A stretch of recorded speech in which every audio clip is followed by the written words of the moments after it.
Be assured that your child achieves what others just dream of.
नमस्कार, मैं हूं ज्योति प्रकाश रंगा और आप देखना शुरू कर चुके हैं आरएम न्यूज़ बीकानेर।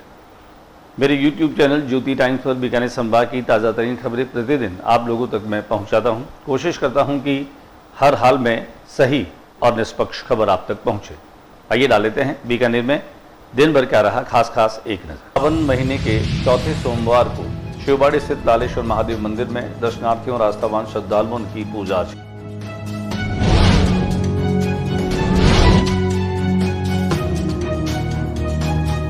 पंडित मनमोहन जी केराड़ू द्वारा स्थापित शिव शक्ति साधना पीठ में ब्रह्म महाकालेश्वर महादेव का बिल के रस से अभिषेक किया गया।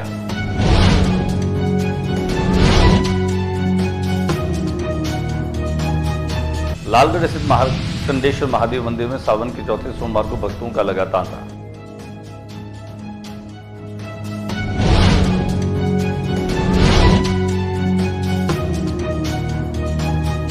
मौत दे या रोजगार दे, राजीव गांधी युवा मित्र बीकानेर में आज राजीव गांधी युवा मित्रों द्वारा हल्ला बोल कार्यक्रम।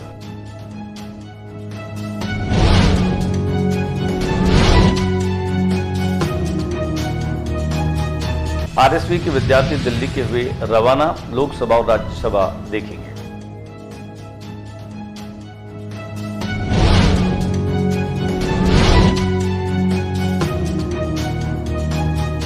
ज्योतिषाचार्य स्वर्गीय थानवी की भव्य मूर्ति की प्राण प्रतिष्ठा का कार्यक्रम 6 अगस्त को 5 को निकलेगी शोभा यात्रा।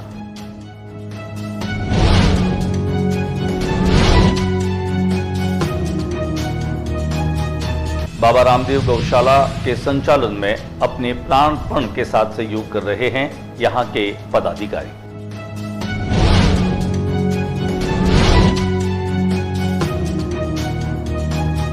एसडीएम प्रशासन ने बजट घोषणाओं के क्रियान्वयन को लेकर विभिन्न विभागों के लिए समीक्षा बैठक।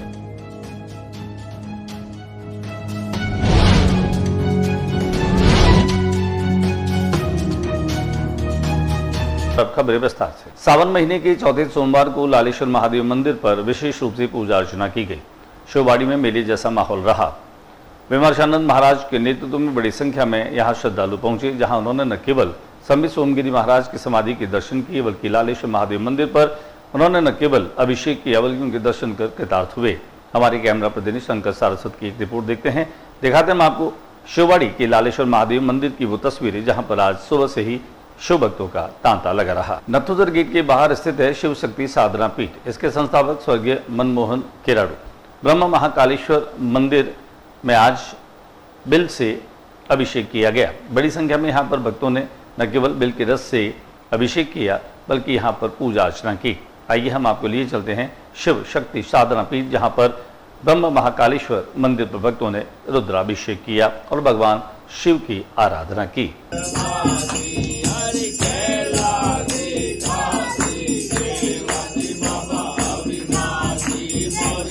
वैसे तो सावन का ये अंतिम सोमवार रहा, चौथा सोमवार जो है यह सावन महीने का अंतिम सोमवार था, जिसके कारण से आज बीकानेर के छोटे बड़े सभी शिवालयों में शिव भक्तों का तांता लगा रहा। वो चाहे रत्नेश्वर महादेव मंदिर हो, रामेश्वर महादेव मंदिर हो या फिर लोटेश्वर महादेव मंदिर हो, यहाँ सभी महादेव मंदिरों में भगवान शिव की आराधना के लिए भक्त पहुंचते रहे। इसके साथ साथ लालगढ़ स्थित मार्कंडेश्वर महादेव मंदिर में भी आज सुबह से ही भक्तों का तांता लगा रहा। दिखाते हैं आपको मार्कंडेश्वर महादेव मंदिर सहित अनेक शिवालयों की वो तस्वीरें जहां पर आज शिव भक्तों ने अपने आराध्य को याद किया।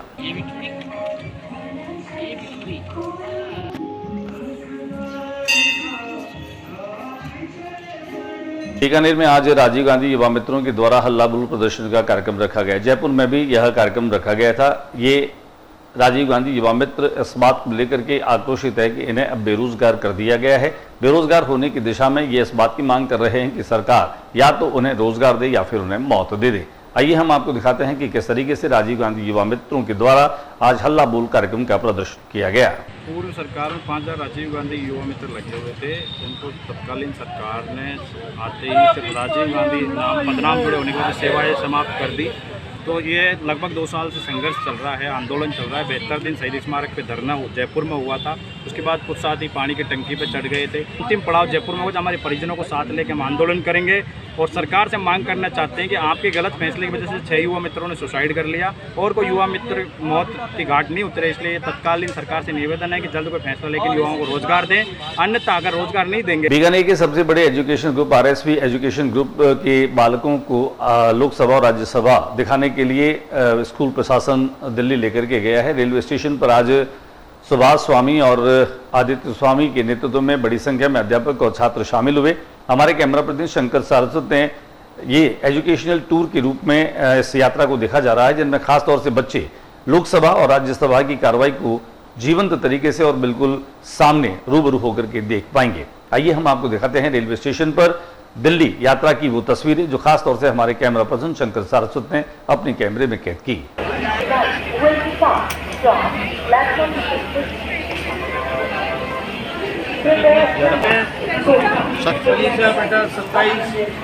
बीकानेर के जाने माने ज्योतिषाचार्य स्वर्गीय अशोक थानवी की मूर्ति की प्राण प्रतिष्ठा का कार्यक्रम 6 अगस्त को श्री रामसर पानी की टंकी के पास में स्थित खाटू श्याम मंदिर के परिसर में किया जा रहा है।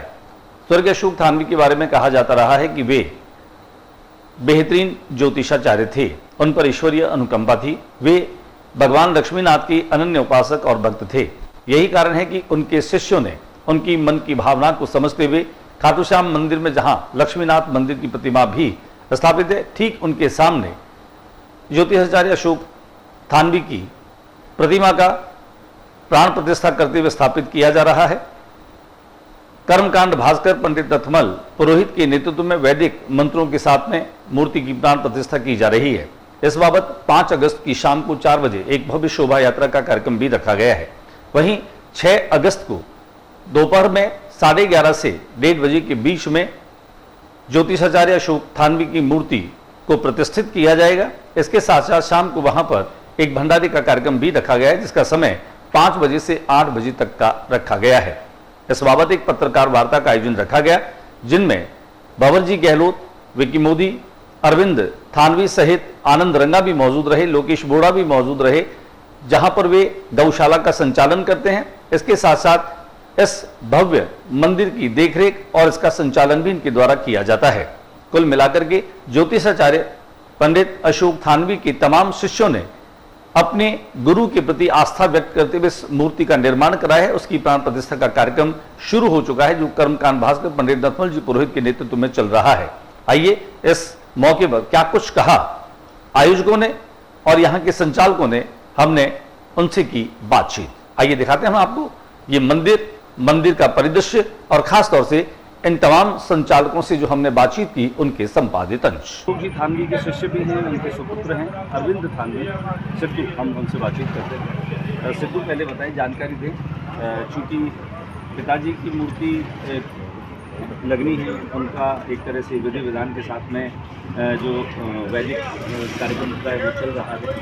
और इस मंदिर में उनकी मूर्ति की लगने की जो बात है वो एक पुत्र होने के नाते कैसे लगते हैं, आप गुरु भी रहेंगे ज्योतिष में, और गुरु की जो मूर्ति लग रही है उसे लेकर के आपकी क्या फीलिंग्स है? जैसा कि मेरे लिए ये बहुत उत्सव वाली बात है और बहुत गरिमा वाली बात है, और ये एक तरह का हमारे लिए बहुत बड़ा उत्सव है। बीकानेर में अशोक जी के अनेक शिष्य हैं, वे तमाम शिष्य जो हैं उनकी गहरी आस्था। हमारी कोशिश ये रहती है कि ज़्यादा से ज़्यादा उन्हें फॉलो करें, पर जहाँ तक उनका सवाल है तो हम उनके नाखून के बराबर ही नहीं है, हमारी सोच ये है। और हमारी कोशिश ये रहती है कि उनका नाम ज्योतिष में आगे से आगे हम बढ़ाते हैं। हमारे छोटे भाई विक्की, उनकी बहुत बहुत मैदान के लिए गुरु जी के लिए एक मंदिर बनाए, तो आज उनका सपना साकार हुआ है और कुल मिला के बहुत अच्छा लगा। बहुत अच्छा। आनंद रंगा जी साथ में। आनंद जी, आप बताएं, आप इस मंदिर से जुड़े हैं, गुरु जी से आपका जुड़ाव रहा है, क्या फीलिंग है अभी, क्या सोच रहे हैं आप? गुरुजी हमारे पिता तुल्य भी थे और गुरु तो हमारे हैं ही। अरविंद जी थानवी और विक्की जी और हम सब जो गुरुजी के शिष्य हैं, उन सब की एक महत्वाकांक्षा थी कि गुरुजी, हालांकि खुद इस बात से हमेशा वो दूर रहते थे कि कभी अपना प्रसार कभी करते नहीं थे, प्रदर्शन से, दिखावे से, प्रचार से प्रसार हमेशा दूर रहे हैं। लेकिन हमने उनके जाने के बाद ये सोचा कि उनकी जो विद्या, उनकी जो टैलेंट, मैं तो नहीं कह सकता क्योंकि वो विरासत कह सकते हैं आप वो उसको। उनकी विरासत, वो बहुत से लोगों तक पहुँचे, नाम बहुत से लोगों ने सुना था, लेकिन उनके बारे में जानकारी, उनके बारे में अच्छी तरह से उनकी सूचनाएं वो शायद इस माध्यम से यहाँ से जुड़े लोगों को और अच्छे से हम लोग दे पाएँ। और अरविंद जी और विक्की जी इस कार्य को बहुत अच्छे तरीके से कर। बाबा रामदेव गौशाला का संचालन भी यहीं पर किया जाता है। इसके अध्यक्ष हैं बाबर जी गहलोत। इस बाबत हमने गौशाला के संचालन को लेकर उनसे जानकारी ली। आइए देखिए क्या कुछ कहना है गौशाला के संचालक अध्यक्ष बाबर गहलोत का। 2011 करीब 14-15 साल हो गए इसको। कितना गौवंश है इसमें? करीब 450 450 450 गौवंश दूध देने वाला है या बिना दूध देने वाला है? केवल 47 गौ माता है वो दूध देती है। उसके बाद आप इसकी आर्थिक व्यवस्था, इसके चारे पानी की व्यवस्था कैसे कर पाते हैं? सारे पहले जी भामाशाही करते हैं, भामाशाह कर, कुछ अनुदान भी मिलता है। अनुदान भी मिलता है, सरकार से अनुदान मिलता है। सरकार के अनुदान से आप खुश हैं कि जो मिल रहा है अनुदान वो ठीक है? देखो, कभी खुश है कभी नहीं खुश है, दोनों बात है। कभी नंबर आ जाता है, कभी नंबर आता नहीं। कभी नंबर आता है, कभी वर्तमान सरकार जो है उसको लेकर के, उसके काम को लेकर, गौशालाओं को लेकर के उसका जो अनुदान देने का माध्यम है, उसकी जो अनुदान देने, गौशाला बहुत होगी, अनुदान कम है। गौशालाएं बहुत हो गई, अनुदान कम है। कोई गौशाला का नंबर आता है, किसी का नंबर नहीं आता, फिर दूसरे राउंड में लेते हैं। दूसरे साल में 9 नंबर देते हैं। गौशाला को लेकर के अभी इसके विकास में, इसके विस्तार में क्या करवा? एडीएम प्रशासन ने बजट घोषणाओं की क्रियान्वयन को लेकर के आज एक समीक्षा बैठक ली। एडीएम प्रशासन नानावतार कुमावत ने सोमवार को कलेक्ट्रेट सभागार में बजट घोषणा वर्ष 2024-25 और 25-26 के क्रियान्वयन को लेकर विभिन्न विभागों की समीक्षा बैठक ली। बैठक में श्री कुमावत ने कहा कि बजट घोषणाओं को जल्द से जल्द पूरा करने के लिए राज्य सरकार प्रतिबद्ध है। लिहाजा बजट घोषणा के संबंधित विभाग में जिला स्तरीय अधिकारी बजट घोषणाओं के क्रियान्वयन को व्यक्तिगत रूप से देखें और अद्यतन अपडेट लेकर ही बैठक में आए।